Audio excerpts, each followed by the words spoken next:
Hello everybody, hello guys. आज हम cloud computing के बारे में सीख। तो in this video what we will take, हम सबसे पहले देखेंगे क्लाउड कंप्यूटिंग, उसके क्या होती है, why we use cloud computing, उसकी कैरेक्टरिस्टिक्स, टाइप्स, कुछ प्रोवाइडर्स जो क्लाउड कंप्यूटिंग यूज करते हुए क्लाउड सर्विसेज प्रोवाइड कर रहे हैं, उनकी एडवांटेजेस, और फिर कुछ यूज केस देखेंगे उसका। So basically, first of all, I want to tell you about what is the difference between on premise and cloud based. So आपको पता है, जैसे आपका ऑफिस है तो आपके ऑफिस के ऑर्गेनाइजेशन में अलग अलग सर्वर्स होंगे। ठीक है, आपका अलग से एक डेटा सेंटर होगा जहाँ पे आप जितना भी डेटा है वो स्टोर होता है। So basically that is on premise, means on premise software is installed locally and on a company owned computer and servers. तो that is basically on premise. And cloud based होता है कि means the जो पूरा जो भी software है वो होस्ट कर रहा है कोई third party, like on premise नहीं है वो, मतलब कंपनी के अंदर हम कुछ सॉफ्टवेयर खुद होस्ट नहीं कर रहे हैं, किसी की हेल्प ले रहे हैं कहीं और से। That is basically cloud based software. तो ये डिफरेंस होता है ऑन प्रेमाइज सॉफ्टवेयर और क्लाउड बेस्ड सॉफ्टवेयर में, कि जो क्लाउड बेस्ड सॉफ्टवेयर होता है वो होस्टेड होता है कि किसी थर्ड पार्टी वेंडर के सर्वर्स पे, और वो एक्सेस होता है वेब ब्राउजर के थ्रू। पर ये हमारे खुद प्रेमाइस में होता है, ऑन प्रेमाइस में। तो कुछ डिफरेंसेस हैं ऑन प्रेमाइस और क्लाउड कंप्यूटिंग के बीच। जैसे ऑन प्रेमाइस में हायर पे होता है बट ये लेस स्केलेबल होता है। यहाँ पे आपको पे ज़्यादा करना पड़ता है क्योंकि आपको सर्वर्स खरीदने पड़ते हैं, आपको और चीज़ें खरीदनी पड़ती हैं। पर cloud computing the model is based upon pay what you use, means if you want to use more, you can use you have to pay more. If you want to use less, you have to pay less. मतलब अगर आपको ज़्यादा requirement है तो आप ज़्यादा पे करिए, आप ज़्यादा मेमोरी ले सकते हैं क्लाउड से। एंड अगर आपकी रिक्वायरमेंट नहीं है तो आप कम पे कर सकते हैं। तो बेसिकली इसका बिलिंग मॉडल यही है कि पे एज यू गो टाइप, जबकि ऑन प्रेमाइस में ऐसा नहीं है। एंड इधर हमें एक डेडिकेटेड टीम चाहिए होती है जो मैनेज करती है सॉफ्टवेयर और हार्डवेयर, जबकि कोई भी एक्सपर्ट की ज़रूरत नहीं होती है क्लाउड कंप्यूटिंग में। ठीक है, क्योंकि यहाँ पे ऐसी कोई डेडिकेटेड टीम नहीं चाहिए होती, क्योंकि अगर डेडिकेटेड टीम होगी तो उसका अलग से आपका कॉस्ट रहेगा। तो उस एटलीस्ट वो हमारा यहाँ बचता है कहाँ पे, क्लाउड कंप्यूटिंग में। So they all are get managed by the provider, and even if we need to manage them, then provider give us the option to manage them through console also. So that is the difference. Then we have here, यहाँ पे हमारा poor data security है, but यहाँ हमारा data security better है किसमें, cloud computing में। Disaster recovery के बारे में बताना चाहूंगी कि डिजास्टर रिकवरी में अगर यहाँ पे हमारा कोई इशू होता है, कोई डिजास्टर होता है, तो हम उसको अपना डेटा को रिकवर कर सकते हैं क्योंकि यहाँ रिडंडेंट ऑप्शंस है हमारे पास। यहाँ पर हमारा डेटा रिकवरी पॉसिबल नहीं हो पाता है। एक बार अगर हमारी कुछ इशू होती है या ऑर्गेनाइजेशन में फायर हो जाता है या कुछ हो जाता है तो हम उसको रिकवर नहीं कर पाते। बट क्लाउड कंप्यूटिंग में हमारा एक जो हमारा डेटा है वो मल्टीपल लोकेशंस पे स्टोर होता है। उसके बाद यहाँ पे डेटा जो है वो एक्सेस हो सकता है रिमोटली, यहाँ पे डेटा एक्सेस नहीं हो पाता रिमोटली। क्लाउड कंप्यूटिंग में सब जो सबसे इम्पोर्टेंट चीज़ है वो इंटरनेट होना चाहिए। अगर इंटरनेट है तो आप बैठे हुए किसी भी वर्ल्ड की लोकेशन में अपना डेटा को एक्सेस कर सकते हैं, यहाँ पे आप नहीं कर सकते। तो ये कुछ एग्जांपल्स थे दोनों के बीच में, जिससे आप आसानी से समझ सकते हैं कि क्लाउड कंप्यूटिंग और प्रीमाइस के बीच में डिफरेंस क्या होता है। अब मैं आपको बताऊंगी क्लाउड कंप्यूटिंग बेसिकली होता क्या है। सो क्लाउड कंप्यूटिंग में ये होता है कि जैसे आप अपना मैनेज करते थे, सो मतलब अपनी जो डेटा फाइल्स होती थी तो वो लोकल स्टोरेज में आप सेव करके रखते थे। पर आपको अब लोकल स्टोरेज की ज़रूरत नहीं है। लोग खरीदते थे कि पेन ड्राइव्स और हार्ड ड्राइव्स इतनी महंगी-महंगी खरीदते थे, अब उसकी ज़रूरत नहीं। आप क्या कर सकते हैं, आप इंटरनेट पे स्टोर कर सकते हैं जो क्लाउड है। तो बेसिकली क्लाउड कंप्यूटिंग यही है कि it is the delivery of on demand computing service over internet, and the model which is we have to follow here is the pay as you go basis. Okay, you can scale up, you can scale down. आप कोई अगर आपकी demand ज़्यादा है तो आप scale up कर लीजिए उसको, अगर कम डिमांड है तो कम लीजिए आप रिसोर्सेज क्लाउड से, और इस तरीके से आप यूज़ कर सकते हैं। तो बेसिकली ये डिफरेंस भी दिखाया है यहाँ पे। उसके बाद कुछ कैरेक्टरिस्टिक्स जो बहुत इंपॉर्टेंट है क्लाउड में, elasticity, on demand, measured service usage, provider pooled computing resources और ब्रॉड नेटवर्क एक्सेस। अगर मैं आपको ऑन डिमांड के बारे में बताऊँगी कि उसका मतलब ये हुआ कि आप रिसोर्सेज़ यूज़ कर सकते हैं कभी भी, जब भी आपको ज़रूरत हो। मतलब customer can select the resources needed. उसके बाद customer can access at any time at anywhere and they can upgrade and downgrade the service any time. मतलब जब आपको ज़रूरत है तब आप ऑन डिमांड उसको यूज़ कर सकते हैं। एंड उसका इसका ये भी है कि ये 24/7 हम यूज़ कर सकते हैं। क्लाउड की कैरेक्टरिस्टिक्स ये नहीं कि आप रात को यूज़ नहीं कर सकते, दिन में जब मोस्ट इम्पोर्टेंट रिक्वायरमेंट है इंटरनेट। अगर आपके पास इंटरनेट है तो आप इसे कभी भी यूज़ कर सकते हैं। फिर इलास्टिसिटी, इलास्टिसिटी इसलिए कहा गया है कि इसमें फ्लेक्सिबिलिटी है और स्केलेबिलिटी है। मतलब इज़ फ्लेक्सिबल। आप कभी भी इसको स्केल आउट कर सकते हो, कभी भी इसको स्केल इन कर सकते हो।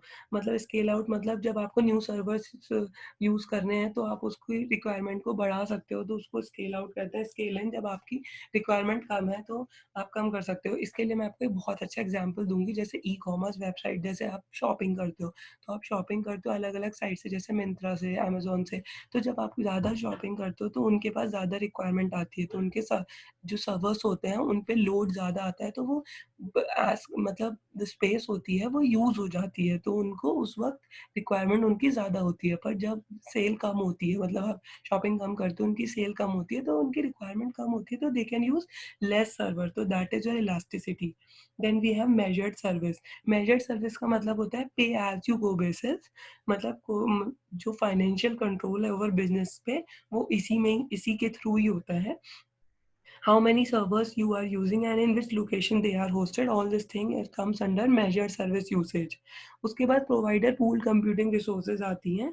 इसमें क्या होता है, you can pool the resources from the cloud, means जैसे कि आप Uber सर्विस यूज़ करते हो तो उसमें 2 या 3 से ज़्यादा कस्टमर उस सर्विस को, रेंटल सर्विस को यूज़ कर रहे होते हैं, ऐसे ही यहाँ पर होता है।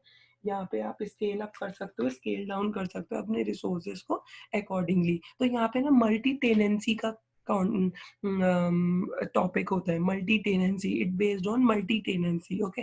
ये एक इम्पॉर्टेंट है। और आप जब इंटरव्यू देने जाओगे तो लोग पूछ भी सकते हैं कि कुछ क्लाउड कैरेक्टरिस्टिक्स बताओ, ऐसे करके, ठीक है। Broad broad network access means network जो है वो काफ़ी ब्रॉड है और आप इसको काफ़ी अच्छे से यूज़ कर सकते हो।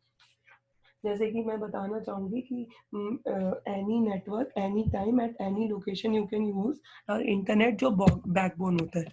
उसके बाद कुछ टाइप्स ऑफ क्लाउड मॉडल्स होते हैं, जैसे 2 तरीके के मॉडल्स होते हैं, एक डिप्लॉयमेंट मॉडल होता है, एक सर्विस मॉडल होता है।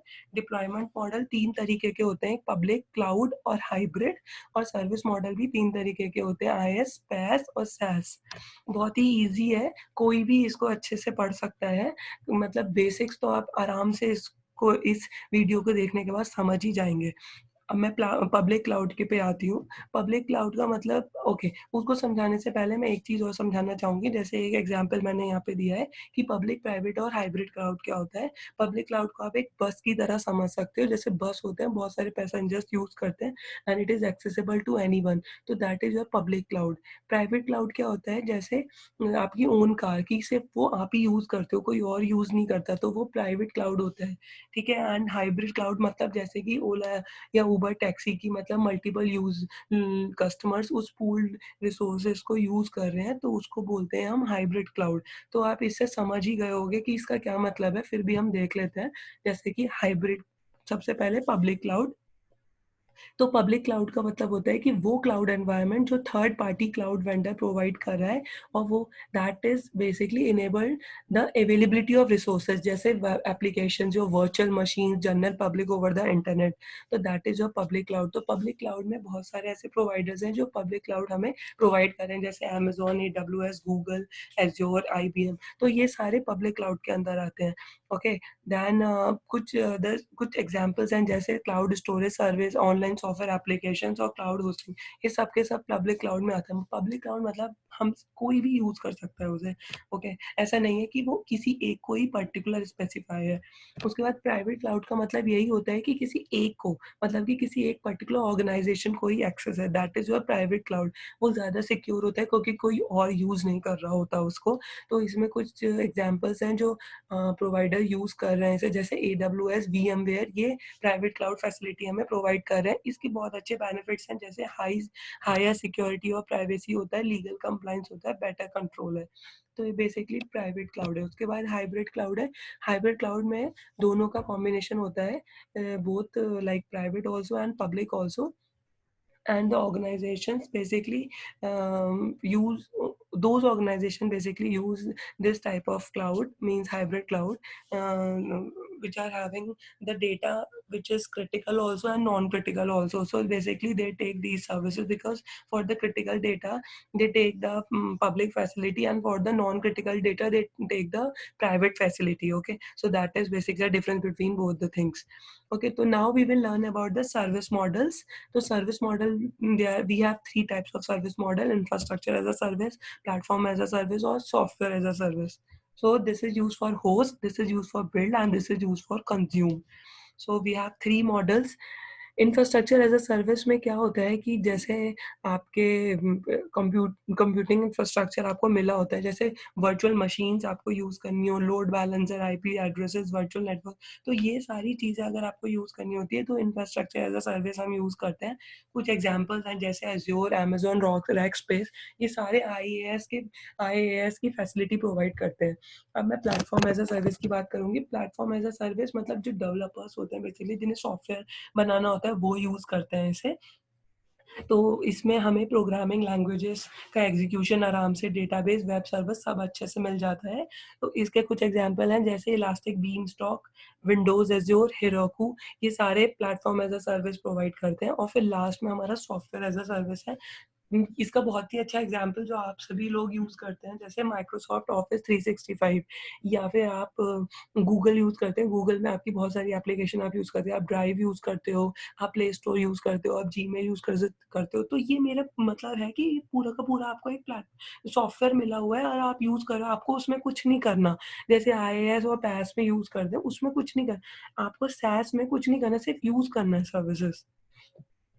उसके बाद मैं आपको अब ये बताऊँगी कि SaaS क्या होता है बेसिकली। तो SaaS क्या होता है, द एंड यूज़र्स, मतलब जैसे हम end customer use that services. Okay, who uses SaaS? End customers, end users. जैसे कि माइक्रोसॉफ्ट 365, एंड माइक्रोसॉफ्ट में we have Word, okay, we have Excel, we have PowerPoint, we have so many things which we can use, so that comes under SaaS. Okay, then we have a Google platform also, Salesforce. So these all things comes under SaaS. Then we have PaaS. So who uses PaaS? Developers uses PaaS. So for PaaS we have different these are the providers which using the platform for using PaaS services, like your Elastic Beanstalk, आप AWS में Elastic Beanstalk use कर सकते हो, Azure use कर सकते हो, Google app engine use कर सकते हो, अगर आप डेवलपर हो और आपको बहुत ही अच्छी एप्लीकेशंस यूज करनी है क्लाउड पे। आईएएस क्या होता है, जो सिस्टम एडमिनिस्ट्रेटर्स यूज़ करते हैं। ये कुछ प्रोवाइडर्स हैं जो आईएएस वाली फैसिलिटी प्रोवाइड करते हैं।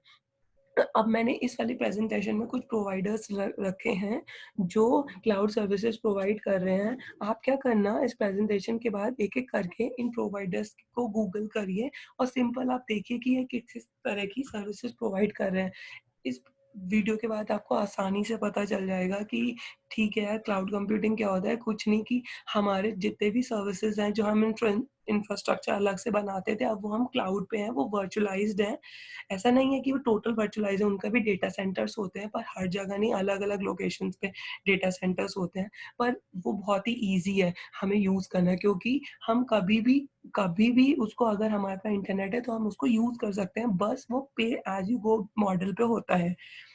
तो एडब्ल्यूएस है, जैसे एडब्ल्यूएस एक बहुत ही इमर्जिंग क्लाउड प्रोवाइडर है। उसके बाद वो सारी तरीके की सर्विसेज़ प्रोवाइड करता है, आईएएस भी, पैस भी और सास भी। फिर एज़्योर है, फिर आईबीएम क्लाउड है, वीएमवेयर है, गूगल का क्लाउड प्लेटफ़ॉर्म है और डिजिटल ओशंस, ये सारे के सारे प्रोवाइडर्स हमें क्लाउड की सर्विसेज प्रोवाइड करते हैं। उसके बाद मैंने एक ये डेटा निकाला है, जिससे हमें ये पता चलेगा कि कौन-सा प्रोवाइडर कितना सर्विसेज प्रोवाइड कर रहा है और मार्केट में सबसे ज़्यादा किसका काम है। एडब्ल्यूएस सबसे ज़्यादा यूज़ हो रहा है, देन माइक्रोसॉफ्ट, सर्विसनाउ, सेल्सफोर्स। तो इस तरीके से आप भी अलग-अलग आर्टिकल्स पढ़ के इस तरीके का डेटा देख सकते हैं। उसके बाद क्या-क्या एडवांटेजेज़ हैं? एडवांटेजेज़ ये हैं कि भई इसमें स्केलेबिलिटी है, ये कोलोबोरेशन है इसकी advantage. Then we have security है यहाँ पे, कॉस्ट इफेक्टिव है ये बहुत, एंड अवेलेबिलिटी, मतलब 24 आवर्स हम इसको यूज़ कर सकते हैं। तो ये बहुत सारी एडवांटेजेस हैं इसकी जो आप यूज़ कर सकते हैं और देख सकते हैं। ये काफ़ी लोगों को पूछा भी जा सकता है कि भाई व्हाट आर द एडवांटेजेस, तो आप ये सब बता सकते हैं। उसके बाद यूज़ केस जो मैंने कुछ कैप्चर किया है यहाँ पे, ये यूज़ केस नहीं है, बहुत यूज़ केसेस हैं, पर मैंने यहाँ पे 4-5 यूज़ केस रखे हैं। जैसे कि सबसे पहले टेस्ट डेवलपमेंट के बारे में बताना चाहूँगी। तो जो इसके लिए टेस्ट डेवलपमेंट के लिए ये होता है कि जो flexibility of the cloud allows for environment to be build up, tested and turn down quickly. इसका मतलब ये हुआ कि इसमें हमें फ्लेक्सिबिलिटी मिलती है कि हम आसानी से डेवलप कर सकते हैं कोई भी सॉफ्टवेयर, ठीक है। And then no need to wait for months for provisioning that software, minutes of within some minutes you can provision that software also. So that is your test development, means you can get the test development kit on the cloud and it is very easy to use also. Then VDI होता है आपका virtual desktop, जैसे कि आप remote desktop use करते हो। वो बहुत इजी एग्जांपल है इसका।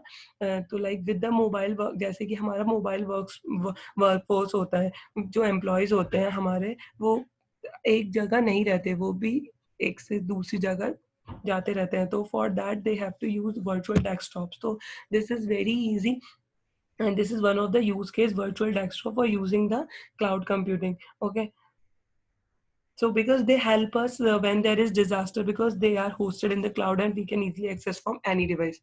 So like email तो आप सभी use कर रहे हो, जैसे कि Outlook. So email is one of the very useful use case for cloud. So like Microsoft Outlook, and that can be accessed via the internet only. It is one of the common client. Okay, Outlook is one of the common client. You can Google it. Okay, so and Microsoft Team is also one of the. So these are the use cases of cloud. And then we have a disaster recovery of as a service and backup as a service. मतलब आप backup ले सकते हो अपने data का, and जब भी आपको ज़रूरत होती है तो आप उसको रिट्रीव भी कर सकते हो। तो ये सारी चीज़ें हैं। अगर मैं थोड़ा-सा आपको बताऊँ कि भाई AWS आप कैसे लॉगिन करोगे, क्या करोगे? तो कुछ नहीं है, आप जस्ट गूगल करो और AWS के अकाउंट पे चले जाओ और यहाँ पे आप अपना एक अकाउंट बना लो, ठीक है? मैंने अपना अकाउंट बना रखा है, ऐसे आप एक अपना अकाउंट बना लो और अकाउंट बना के आप इसकी एक-एक सर्विस देख सकते हो। इसमें बहुत सारी सर्विसेज़ होती हैं, जैसे स्टोरेज के लिए आपका S3 होता है, फिर EC2 होती हैं, फिर बहुत सारी सर्विसेज़ होती हैं, आप इसमें देख सकते हो। जैसे मैं आपको दिखा देती हूँ।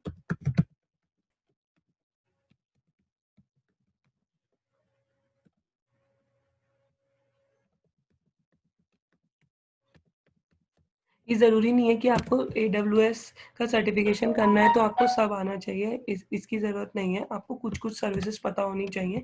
थोड़ा-सा उसको डीप में पढ़ लेना, वो मैं आपको बता देती हूँ। जैसे कि कंप्यूट में आप EC2 पढ़ना, ठीक है? कंटेनर्स पढ़ना आप थोड़े से, उसके बाद स्टोरेज में आप S3 अच्छे से पढ़ लेना, ग्लेशियस थोड़ा पढ़ लेना, डेटाबेस पढ़ना, RDS क्या होता है और DynamoDB क्या होता है, ठीक है? 4-5 चीज़ें अगर अच्छे से आती हैं तो आप AWS का सर्टिफ़िकेशन भी कर सकते हो, अगर आपको क्लाउड कंप्यूटिंग में जाना है, या फिर एज़्योर का सर्टिफ़िकेशन या गूगल का सर्टिफ़िकेशन, अगर आप ये कर लोगे थोड़ा अच्छे से नॉलेज आपको हो जाएगी। फिर सिक्योरिटी, आइडेंटिटी एंड कंप्लायंस करना मत भूलना, IAM बहुत इंपॉर्टेंट है और ये करना चाहिए सबको जो ये पढ़ रहे हैं, ठीक है? तो ये सारे कुछ सर्विसेज़ हैं जो आप बाद में देख सकते हो। तो आई थिंक इस वीडियो से आपको काफ़ी चीज़ें पता चली होंगी, and thank you for watching this video. For me more video please subscribe the channel and please like the video. Thank you.